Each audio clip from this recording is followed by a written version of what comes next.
My name is Bernard Roumain, DBR. I started playing the violin when I was 5 years old. I started composing when I was 10. This is my violin, not the violin. There's a difference. My violin can dance. My violin can be a bass. My violin can be an acoustic guitar. My violin can laugh. My violin can breathe. My violin can sing.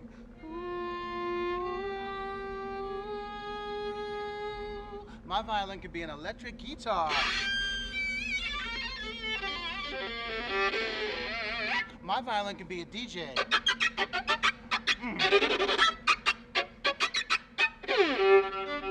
My violin represents who I am. My violin represents everything I want to be.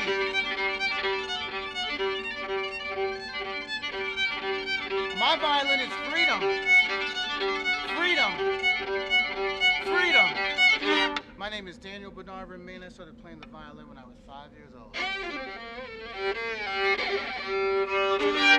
This is my violin, not the violin, and there's a difference.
Hi, I'm ONOH.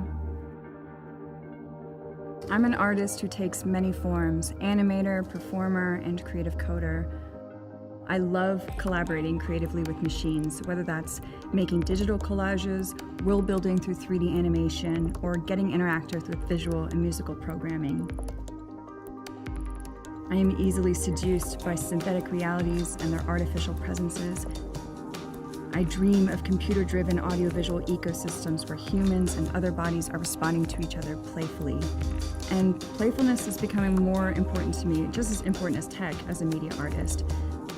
I believe that both play and tech can shape our perception, and that can lead to discoveries that challenge our assumptions about the world around us, our presences in it, and our relationships to each other.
Hi, I'm Lawson Malnory. I'm a musician, an arts manager, an ethnomusicologist, a singer, a songwriter, and a recording artist from Dallas. I'm about to play a song called Tabu Telu, which comes from Bali. I'll be playing it on an instrument from Ghana called a jili, because that instrument survives much better in the desert southwest heat than the bamboo rindik upon which the song would typically be played in Bali. I first fell in love with music from other parts of the world when I was about 12 years old. I was immediately ensnared in the spider's web, and never since have I ever really wanted to leave. Music like this can change you. It can alter the way that you view the world and the way that you interact with other people. The best thing that I can do in my life is help other people like me find world music so that it can teach them how to love people and how to love life like it taught me.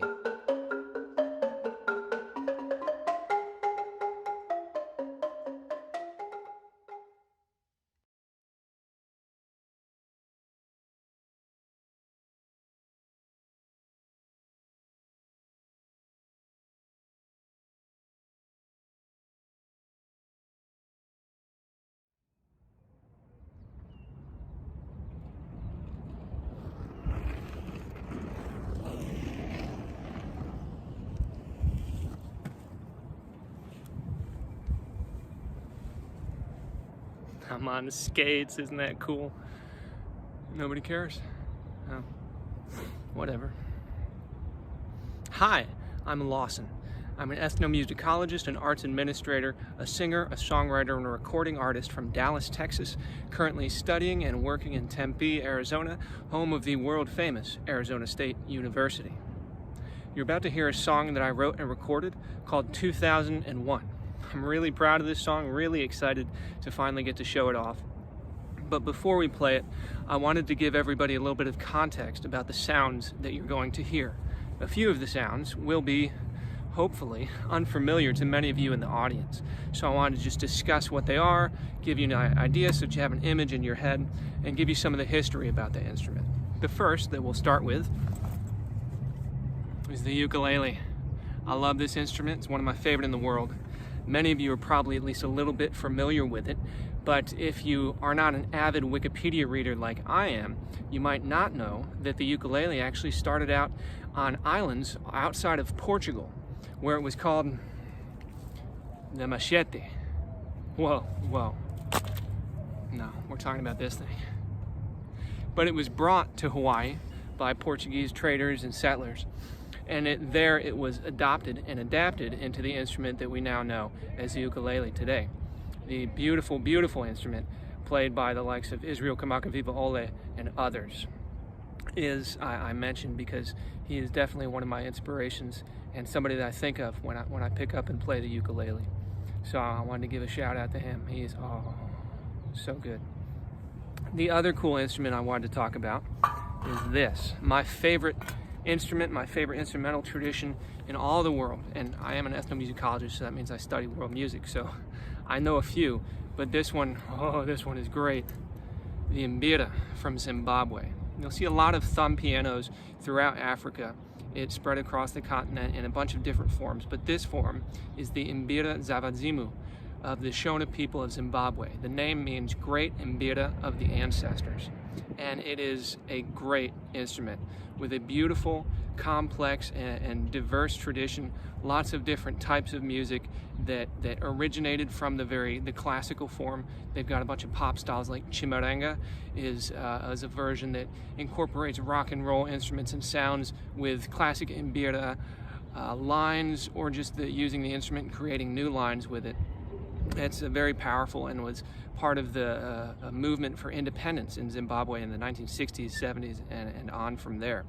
It's also used by pop stars like Chiwaniso, an incredible musician who had a lot of, she's got her own style that I encourage you to go find and listen to her music.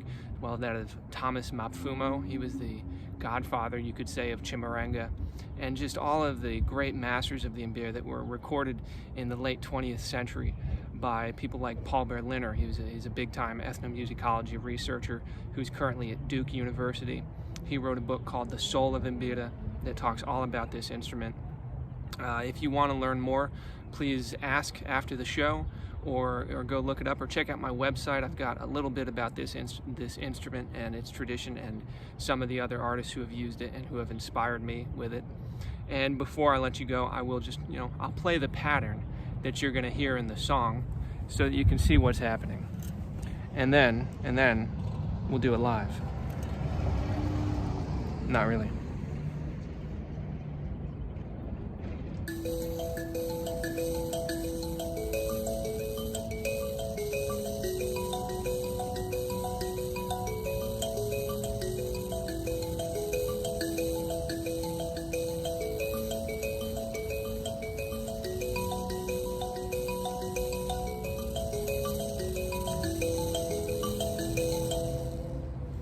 Now please enjoy 2001,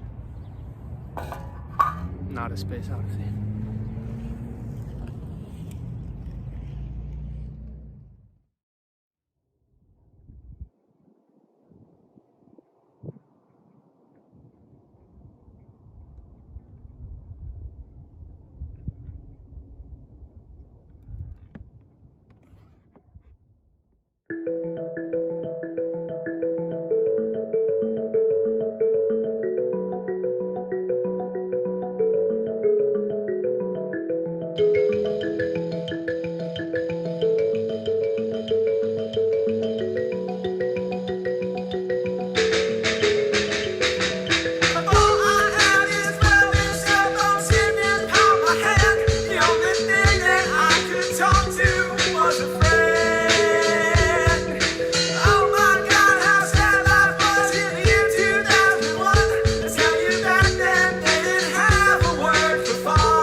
Seems like the 50s were the Stone Age, and the Great Depression is when they had Jesus kill. It's hard to believe it took us this long to get to where we are, but we've come so far.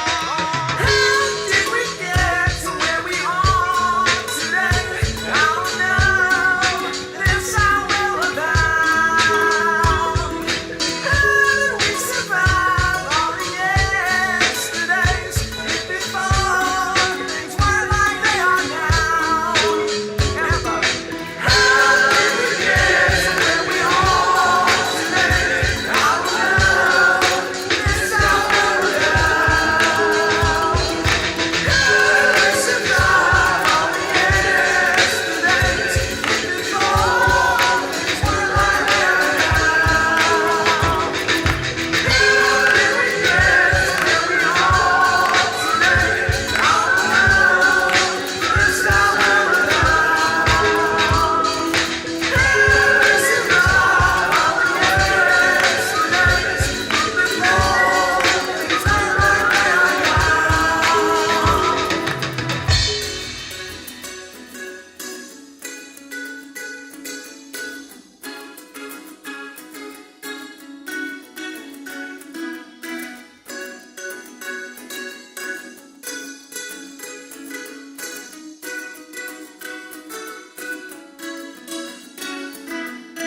My name is Florencia Durón. I am a storyteller and a musician.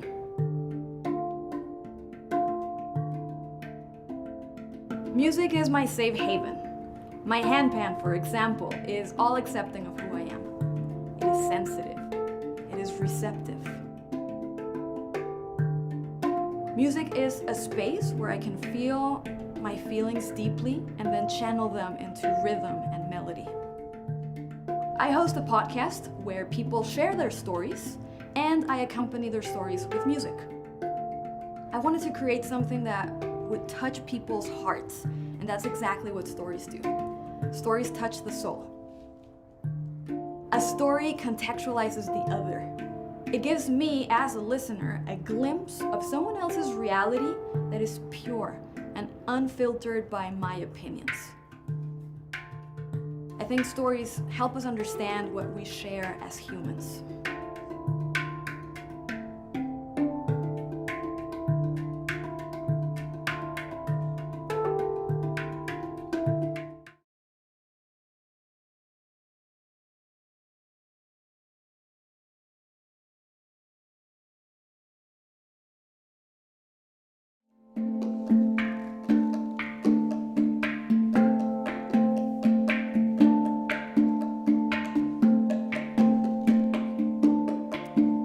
After settling into post-college working life for a few years, Josh and I decided to change everything. We wanted to travel the world.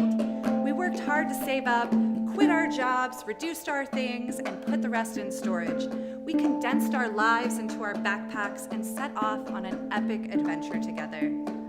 We traveled for 9 months in total.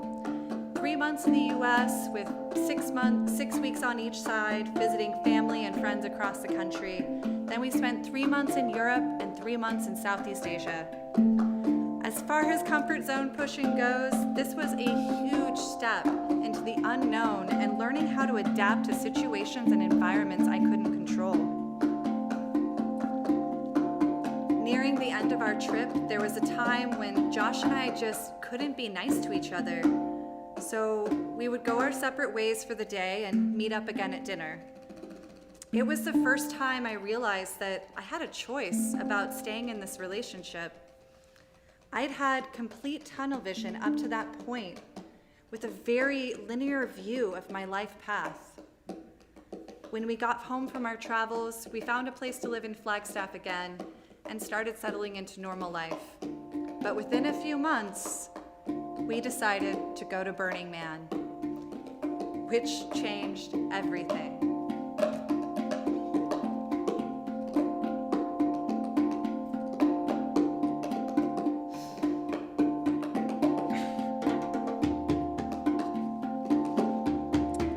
I didn't understand the point of a festival that wasn't about music.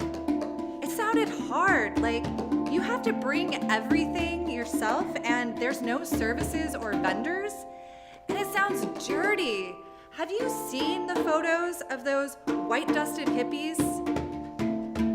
But along our journey around the world, we repeatedly ran into other travelers who would meet us and say, "No, you need to go to Burning Man."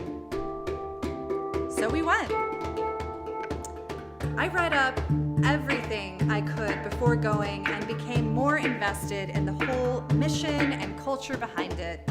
Some things worth noting: Burning Man is not a festival. It is a temporary city that rises from the dust and falls back to dust again. It is a community and a global movement that is based on the 10 principles, such as leave no trace, radical inclusion, and immediacy. Burning Man is whatever you make of it. Like most cities, you can find whatever experience you're looking for. The organizers lay out the map with streets and signs across a 5-mile diameter in the Black Rock Desert of Nevada. They fund art installations, build the man, and provide basic infrastructure like porta potties and ice. Everything else is contributed by the participants. The camps, the mutant vehicles or art cars, music, sound stages, more art, performance venues, workshops, events, games, bars, food. I felt so inspired by all these people creating and gifting experiences for one another. The art was on a scale and quality like I'd never experienced. And no permission is required to create or share. You create the show. People from all over the world gather to celebrate in this massive social experiment together. Riding bikes across the playa, I felt like I had room to breathe and could choose when I wanted to immerse myself in a workshop at a camp, or explore art in deep playa, or stop and dance at an art car soundstage. If I didn't connect with something, I could just keep exploring until I found the place or experience that felt right for me in that moment.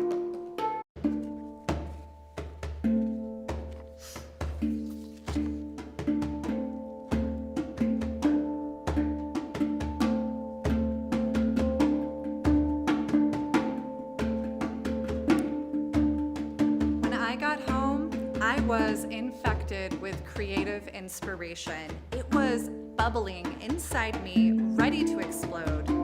I want to create, I want to perform, I want to curate meaningful experiences for other people. I want to share my magic with the world. Talking about my ideas got me so excited about them, and I'd share them with my close friends and see them get excited too, which made me feel even more motivated to pursue my ideas. Over the next few months, I shared my ideas with Josh, and he would often respond with doubt.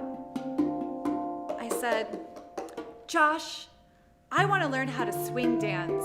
Will you swing dance with me?" He said, "What? No way. That's lame. I'm not into it." I said, "Josh, I want to make an art installation with LEDs and tour with it to different festivals. Wouldn't that be great?" "Okay, but you don't know the first thing about electrical wiring, and who's going to teach you?" I said, "Josh, I want to produce a festival that brings together our local Native American tribes in a cross-cultural celebration that marries modern and ancient festival styles." That would never work. That's crazy. Just stop." So I did. I stopped being with him. I cut the cord on the only relationship I had known for the last 10 years. It was the most difficult decision of my life. I knew I had love, trust, and friendship, and I was afraid to give that up. I needed to pursue my ideas and create without permission. I knew that I needed to figure out who I was and learn how to stand on my own. But without Josh, I had to learn how to be my own protector.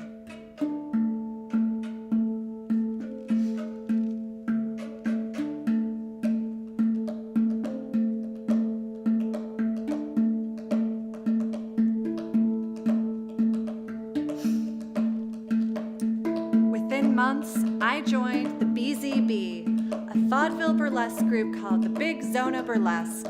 We did pop-up parties and original shows that old-timey Western meets circus vibe. I developed my first alias as Lucy James, the sweet and sassy lassie from the deep south. I like to play cards, I like to play men, I like to have a good time.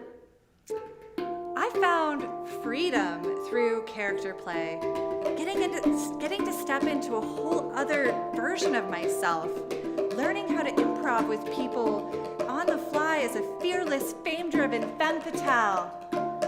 I developed original skits with a slapstick magician as his assistant, gracefully picking up the pieces as his magic tricks went terribly wrong. The magician taught me how to swing dance, helping me tap into a shared language and something I'd always wanted to learn. Becoming Lucy James connected me to a new community of expressive performers and fantastic weirdos. My confidence grew with each performance, and I started to find my power. I challenged myself to say yes to things I never would have dreamed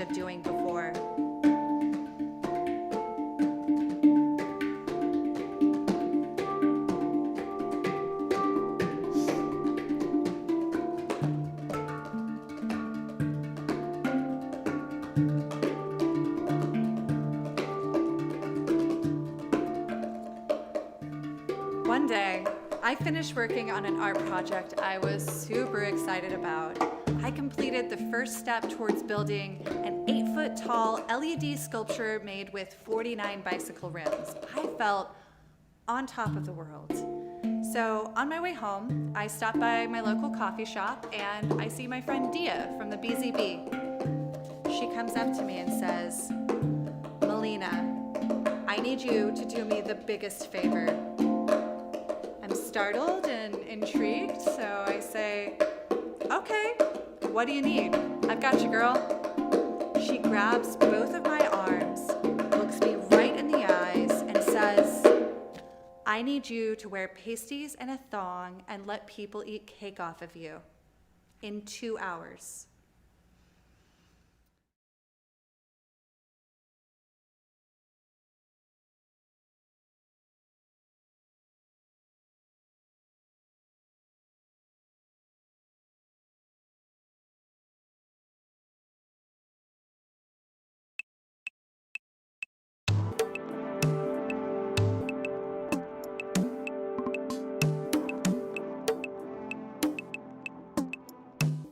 My name is Anton. I'm an artist, musician, and researcher from Ukraine. I work with sound, code, and archives. I came to Arizona just a month ago and only started my exploration of American Southwest. I was born and raised in Donbass, a Ukrainian region which is now torn by war. My experience as a refugee affects my work a lot. By means of my projects, I provoke conversation about responsibility of art and its controversial role in the neoliberal system. Working with sound, I play with imagination, alternatives, future scenarios. I believe the digital art can show in what way high-tech tools can be used not for exploitation or annihilation, but for equity, peace, and future for all. My work is for those who are looking for harmonious coexistence by humanizing new technologies.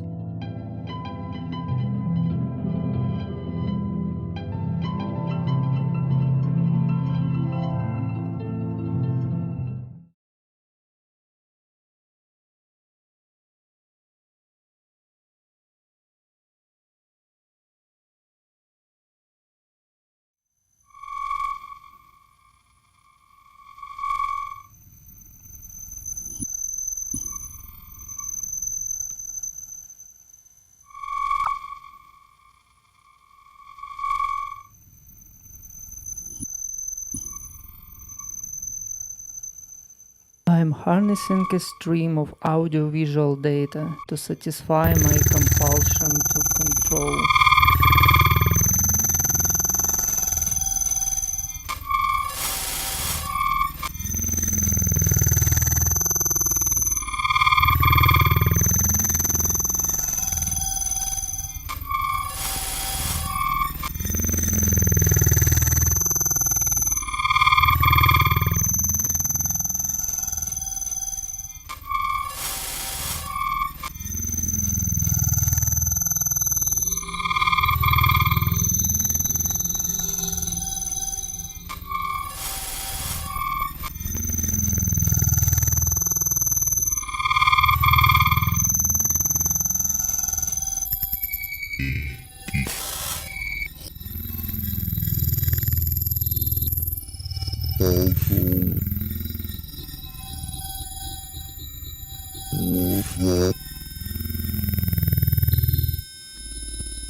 I'm harnessing a stream of audiovisual data to satisfy my compulsion to control.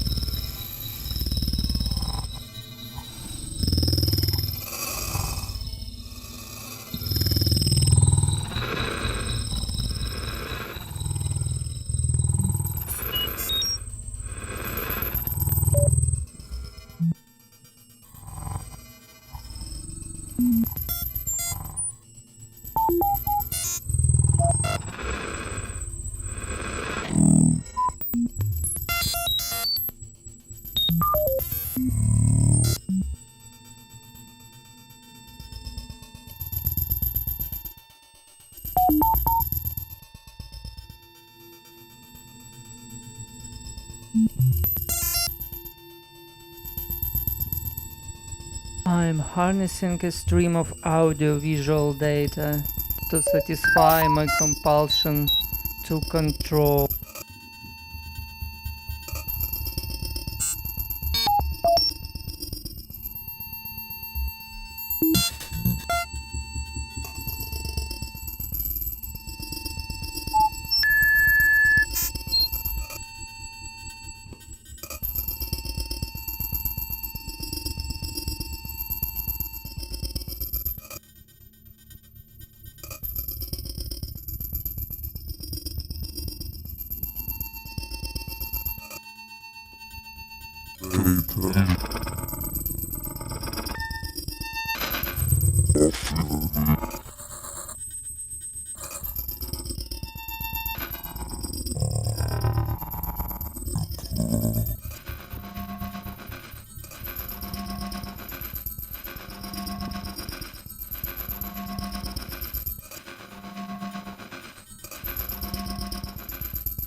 I'm harnessing a stream of audio-visual data to satisfy my compulsion to control.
I'm harnessing a stream of audio-visual data to satisfy my compulsion to control.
My name is Avery Polster. I am an artist, performer, dancer, choreographer, and composer, or researcher of movement.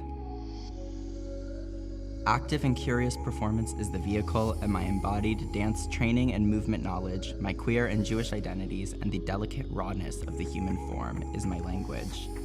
My research uses physical investigation to layer and peel my own constructed self. What is being left? What is being revealed? How am I witnessed? I build surreal worlds by melding the ordinary with the dramatic. Images and fantasy quietly invite layers of storytelling and feeling. I am inspired by the extremes and how they are displayed in the body and scale, such as the fragility of an eggshell crackling, the wrenching of a heart, the powerful sliding of the tectonic plates deep in the sea, or the intimate softness of a whisper. I'm currently working to deepen my understanding of myself and dig under my skin, and therefore better understand my work. I'm constantly learning how to be and perform humanity.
There's a dent in my head. I'm so cold. This is the end. All the king's horses and all the king's men. I'm so hungry. I should have packed a sweater. This is the end. Time to get up.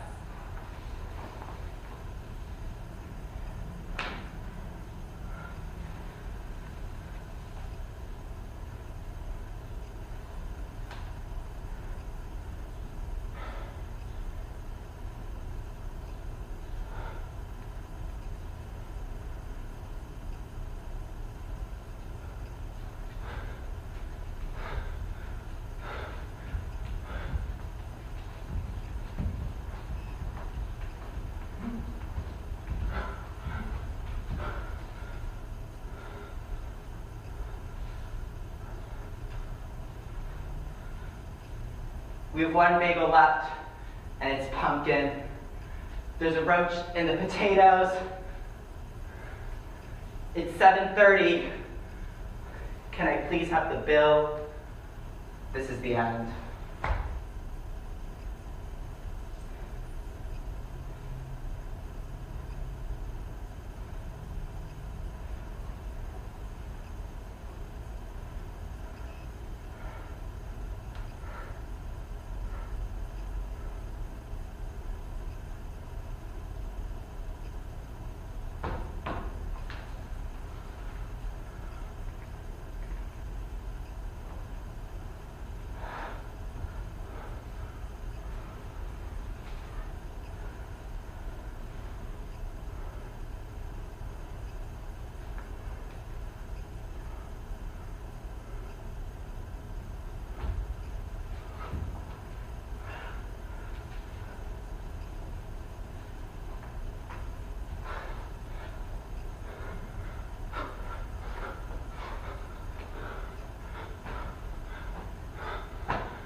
losing my ears.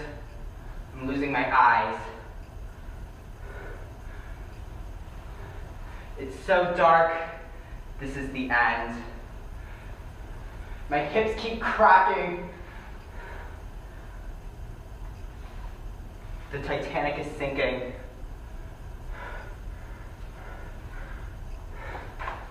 This is the end.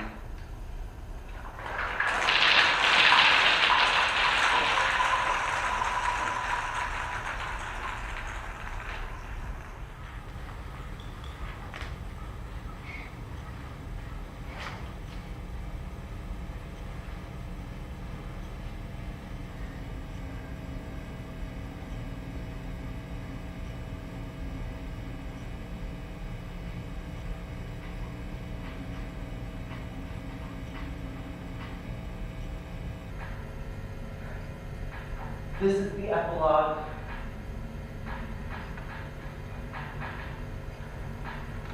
All the king's horses and all the king's men.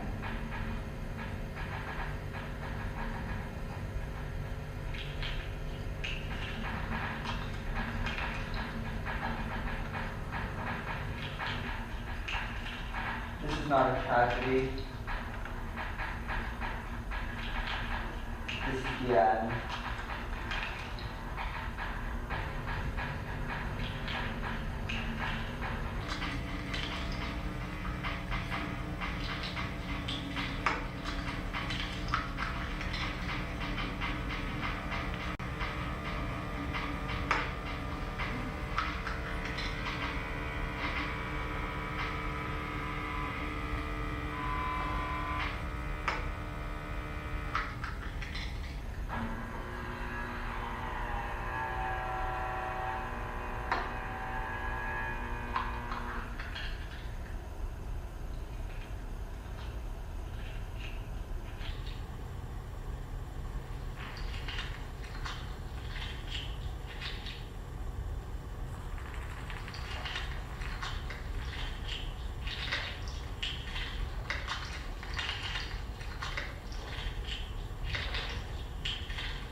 Hello, my name is Daniel Bernard Roumain. It is such a pleasure to be here with you, and I'm very excited to be moderating the post-performance discussion with DBR Lab.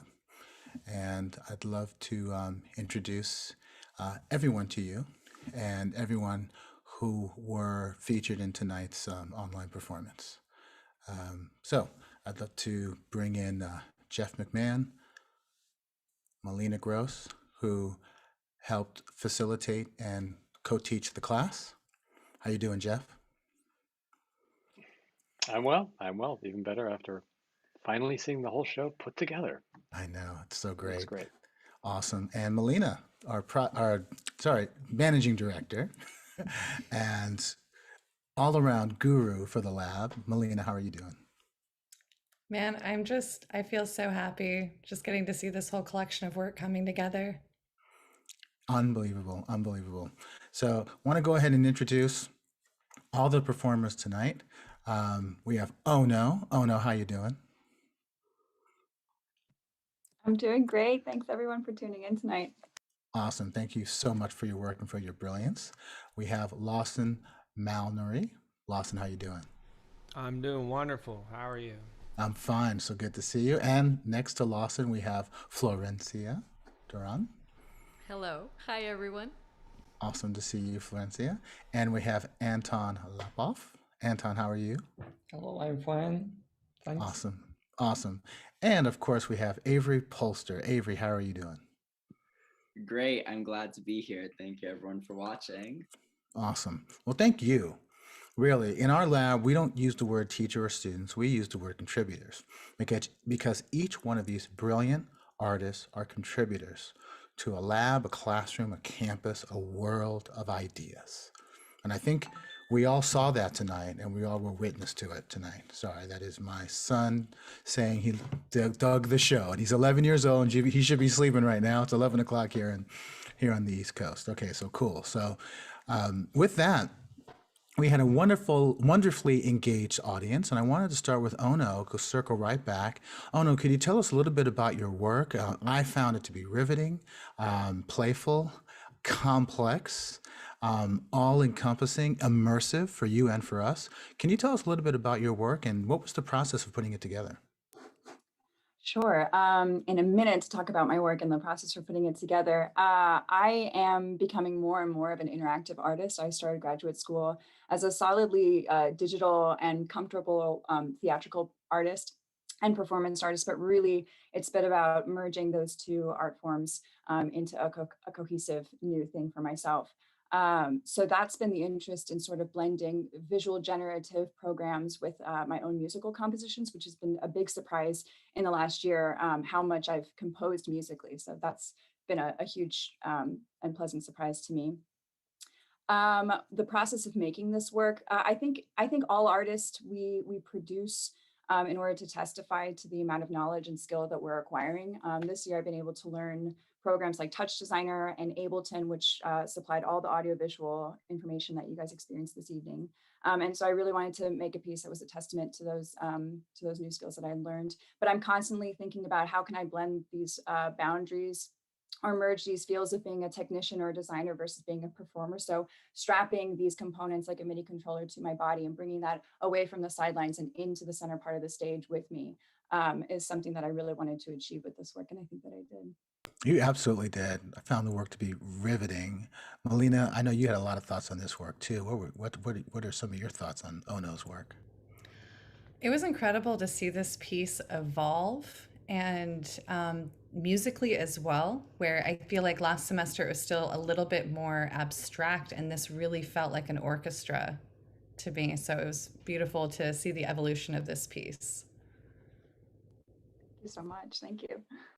Totally agree. And switching now to Florencia, I think that ONOH's work tells a certain type of story, but Florencia, your work told a very specific story But before we get to that, because Malena was such a critical part of that story, can you tell us a little bit about your process, how this started, how you brought in Malena into the process? And also, Jeff, I'd love to hear some commentary because I know you worked very closely with Malena on this project. But starting with you, with Florencia on this project, sorry. So starting with you, Florencia, can you tell us a little bit about how this piece started?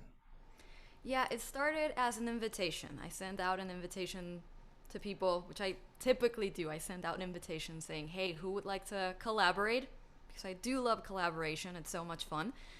Either by playing music or by telling a story. And Malena was gracious enough to say, you know what? I want to give it a try. I want to give it a go. So that's how it started. And it was quite a process, fascinating process working with Malena, finding the story, helping her to we'll just elaborate more on the story. And I want to say that stories, like, they're no joke. It's a vulnerable thing to share a true story from your life. So the process with Malena was talking about her story, but also encouraging her to lean into the discomfort of showing her life and not telling what her life is about. And I think that's what makes it so vulnerable, and I just also really enjoyed watching Malena go through this with me. And tell us a little bit about the score. How are you and Lawson working together to underscore and be a real viable and vibrant and vital part of Malena's storytelling? Can you tell us a little bit about how you put the music together with Lawson? Yeah, for sure. I mean, Lawson was gracious enough to also accept this invitation to collaborate. He plays the percussion, I play the handpan, and to prepare for this piece, there was a lot of improvisation. And by improvising, I guess we were learning more about each other's style. We eventually learned how to communicate via music, which I think two musicians that play together absolutely need to do. They need to learn how to communicate via music, not words. And I think Lawson and we found that language. And then Lawson, Malena, and I would get together, rehearse, and we would all just jam and play. We would improvise a lot. So by the time we actually got together to perform, I know that I was feeling really comfortable as a musician, ready to work with Lawson and Malena, ready to accompany Malena with music. 100%. And Malena, can you tell us a little bit about the process of your story and kind of biographical nature of your story, the retelling of it, and why that particular story? It was really amazing. Yeah, it was. It seemed easier at first. I was like, oh yeah, I've got loads of transformational stories. I'm happy to tell a story. Yeah, totally. And then I really got checked in how difficult it is to tell something that is concise and thoughtful and has a continuous thread. And Florencia was a really great mentor through the process of me coming in feeling strong and then realizing how incredibly uncomfortable it would be. And the discomfort I talk about in this story was absolutely being reflected and amplified during the process of making the story. But Jeff also provided some really great coaching and feedback, but it was kind of funny because it's one of the situations that's almost similar to what I describe in the rest of the story. Which we'll have to tune into to find out. And Jeff, it's been such an amazing time working with you, collaborating with you on this class. You've brought so much of wisdom and knowledge to our lab. Can you talk a little bit about this process with Florencia and with Malena and this unfolding of and this world of words? Sure. I mean, what Florencia is doing is she's providing a kind of like a frame, a kind of receptacle, a vessel for people to put their stories into. And so it's a little different than what I'm used to in that I was working sort of with both of them. And it sort of becomes in some ways both of their stories in terms of the way that Florencia is shaping it, responding to it, and Malena is telling it. And we went back and forth on this. The story is much longer. There is an overarching theme to it, and I think that when they were faced with taping it and then cutting it and sort of crafting it to fit tonight's presentation. I think they did a really nice job of that, and I can't claim any responsibility for that at all.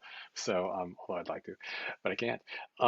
So I think it was really a pleasure sort of seeing this story unfold, and also hearing them explain to me why this story is important, which also then affects how you shape it. Absolutely, absolutely. And this is a good time to mention that if you have any questions or comments, any observations, anything you want to tell any of us, now's a good time to put it in the chat. And we're monitoring the chat, and we will be answering either in this space or online as well, which is really great.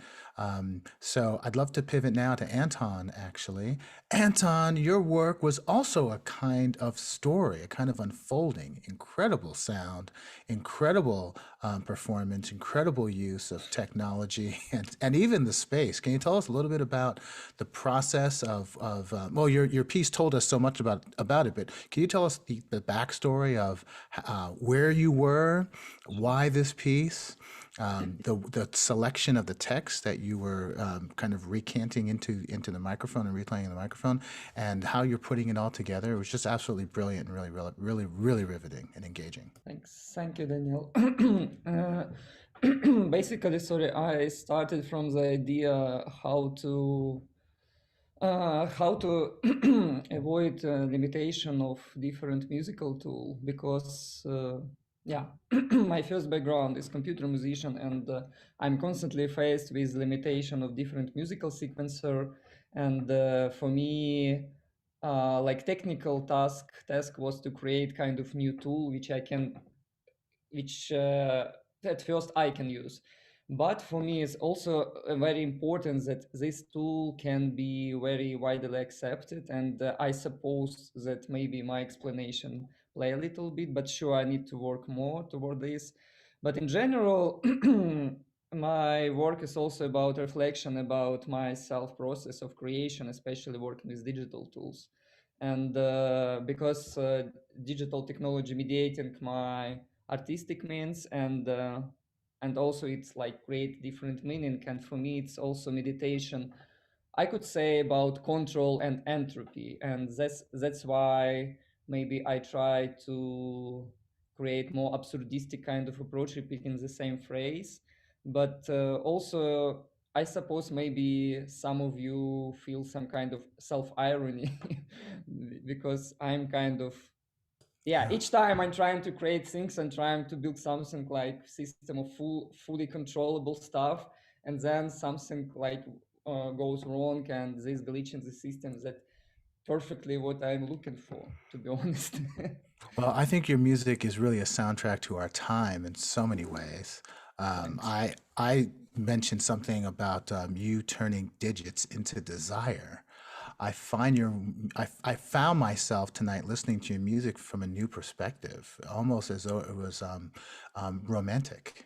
You know, I found your music to be very engaging, but also very intimate in a way, you know, and the sound of it was extremely nuanced and subtle.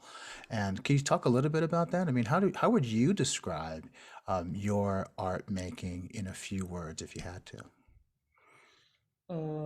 Yeah, it's hard to explain, but Yeah, in a few words. sure. Or more. In more than a few words, yeah. I'm kind of musician with humanitarian background who try to learn how to do something more mathematically kind of looking like, but I'm cheating. Yeah, I'm Yeah. like cheating on the ground of computer science. This Oh, is my love it. approach. Oh, I love it. I love it. Thank you so much. Well, your work is incredible. And again, if you have questions or comments, please put them into the chat. I also want to take a moment just to thank the incredible Jared and Caitlin and Stacy and Tracy at the Kerr Center. I want to give them a hand right now. They were so collaborative in so many ways. DBR Lab has been in residence at the Kerr Center this semester. And it's been a really wonderful and full and rich and deep exchange of ideas. But they really served as our mentors. And in so many ways, the space became a place for exploration, investigation and expression. And that was really, really personified and embodied in your work, Avery. Can you tell us a little bit about what motivated you to create this particular iteration of the piece, where it was shot, everything that put together? I found it just really wonderfully, as I'm always referring to your vocabulary of movement, I find it to be really provocative and really gets into my mind. It really gets into my heart and soul. Can you talk a little bit about your work and where it was shot and everything that went into making it? Yeah, I have really focused this iteration of my work, this solo, on process-based work and really leaving expectation out the door. So each time I go into rehearsal, I have these themes I'm working on, like intimacy, vulnerability, my queer identities, my Jewish identities. I come into this space and I research these topics. And the movement, when I maybe talk about it out loud to myself, resonates in me. And maybe I revisit it, maybe I don't. And I use performance and improvisation as a means to kind of express these thoughts and refine each idea through movement exploration to kind of get these nuggets, these images that are coming from personal experience and also how I'm interpreting the information in ways within the space. Kerr, shooting at Kerr was a very, very, very beautiful experience. The piece really for me is about intimacy and connection and this vulnerability and this exploration of kind of my mind as I explore these topics and this feeling of isolation and loneliness and the intimacy of the tile and this rug and the space at Kerr just felt incredibly intimate, and it really fueled, I think, the ambiance of the piece and how I performed and interacted with the space as I was doing it in these iterations of its performance. Well, it's really just astounding to see how you transform the space. You everything from the costumes to the use of those eggs, to the story that you're telling, to the vocabulary of your movement was just really expertly done. And I'm so looking forward to actually going back and watching your performance and all the performances tonight again. And certainly wrapping us up in our discussion, Lawson, if Anton's piece was a soundtrack of our time, your piece was a video of our time. I mean, it was outdoors, it was Phoenix, it was multiple locations, it was as though there was 10 people, 10 Lawsons putting this together. How did you do it? You did the lyrics, the words, the music, the production, the mastering, you were the DP, the film editor, everything. How did you do this? It was just incredible. Can you tell us about it? Yeah, it was fun. It's really the key thing for me is that it was something that I really wanted to do, and it's something that I really enjoyed doing the entire time that I was doing it. Like when I was filming the video, it was one day over about 8 hours or so, and I was basically just driving all around Tempe dressed as Euclid, wearing a toga. And there was a lot of anxious moments where I was sitting in the car thinking to myself, am I actually about to get out of the car in this neighborhood wearing a toga and then film myself just on the side of the street? Like, if somebody's going to get into an accident, I'm going to accidentally kill somebody. Fortunately, that didn't happen. But it was stressful, but at the same time, it was a whole lot of fun. And then when I got to go back and start putting it and piecing it together and adding into the effects to the video and all that, it just felt really good to see it all come together, and it kept motivating me as I put the pieces on top of each other. It just said, no, keep going on to the next step, keep making it a little bit better, and I really like how it came out. Well, it's really such a beautiful introduction, which I thought was so helpful. I want to be in your class, by the way. Okay, so when you are teaching at some prestigious university somewhere, I will be going. I will have my son go there. I want to take your class online, perhaps, because I really felt that the introduction was so helpful, and of course the performance was so engaging, so not just humorous, but really smart and really worldly, and really taking us on a very interesting journey through things that are iconic to Arizona and Phoenix and the Valley of the Sun, but also I think that are really reflective of, in so many ways, just getting out there. And even the use of the mask, I just thought it was really just a brilliant video. So I also want to be sure that we thank, when it comes to filmmaking, the living headshots were created by Keegan Carlson, who is a former DBR Lab member. And yes, all love to Keegan for creating those living headshots, which were just beautiful. ONOH, if you can remember, was in black and white, and incredible use of the space and framing, and everything that ONOH was saying to everything that Lawson and all the contributors were saying was really, really important. And I had the opportunity to work with Keegan myself. And also do what we refer to as a living headshot. And we also want to thank Caress Russell. Lady Caress is an incredible spoken word artist and writer and actor and director and producer who was an important part of our class and visited our lab and is always with us in one way or another, and couldn't be here tonight, but was really important in our lab experience and working with everyone. So if you have any questions or comments, please put them into the chat. ASU Kerr, by the way, loved working with Avery, and quote, there's only one bagel left and it's pumpkin, unquote, whatever that means is cool. And Jeff, Malena, any thoughts or questions or comments for any of the contributors? Any remarks you'd like to make? I got something. We are recruiting for DBR Lab fall of spring 21, or fall of 2021. So if you found this interesting, if you have projects or a project that you're working on, we're really looking for motivated individuals who are developing work that they would like to have a collaborative environment to build their work, to get access to these national stages and screens. So if you found what we're doing interesting as an ASU student, please reach out and look for the DBR Lab. You can register in the fall. The fall segment is open, and then the spring segment is a more concise cohort moving through. That's right. So that's right. Join the lab. It's a journey. It is a journey, and we hope that in spring 2022, fingers crossed, we will be returning to New York City. National Sawdust, our other home, of course, ASU Kerr is our first home, but our second home is National Sawdust in New York City. We hope to make that happen and continue that relationship as well. And of course, for all the performers tonight, their work is going to continue. Be sure to check them out online. Be sure to rewind this tape and check out where you can see their work online and the things that they're going to be doing in the future. Jeff, how you feeling? Any thoughts or comments on the contributors or anything tonight? Your work with us? One thing that I think is important is that the contributors always kept surprising me.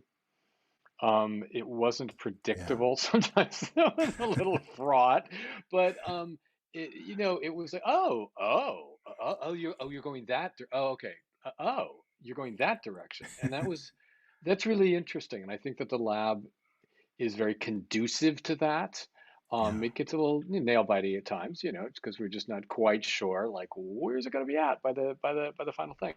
And just also to explain to the audience that obviously all of these were pre-recorded, which also changes the nature, because that was a whole thing that was laid on the contributors. Was like this, and this is going. I mean, some of them actually learned how to edit video as part of this. As many of us have had to do during this. So there was a lot there, and a lot of different fragments and parts that came together tonight, and it was really gratifying to see them come together in ways that continue to surprise me. So thanks, y'all. I totally agree. I also want to make sure that we thank Michael Reed and Colleen Jennings-Rogenstock. They work at ASU Gammage, who is in obviously a really tight partnership with the ASU Care Center. And together, both organizations are fully supporting these contributors in their visionary and vital work towards the future.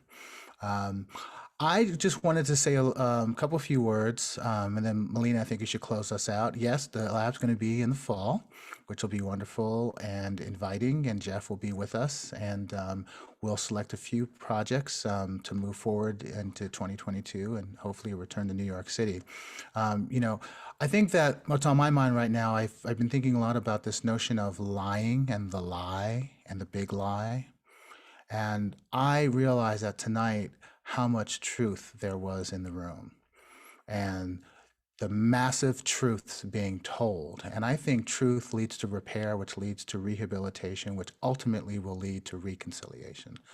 And I felt so much loving truth, and this notion of the truth that I saw tonight might actually get us to a shared radical morality.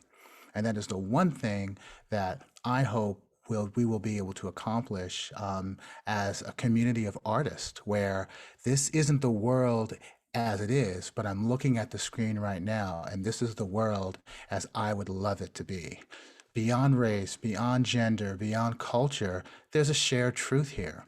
I got really teary-eyed at one point because I realized that, I gotta be careful, that our lab is ending.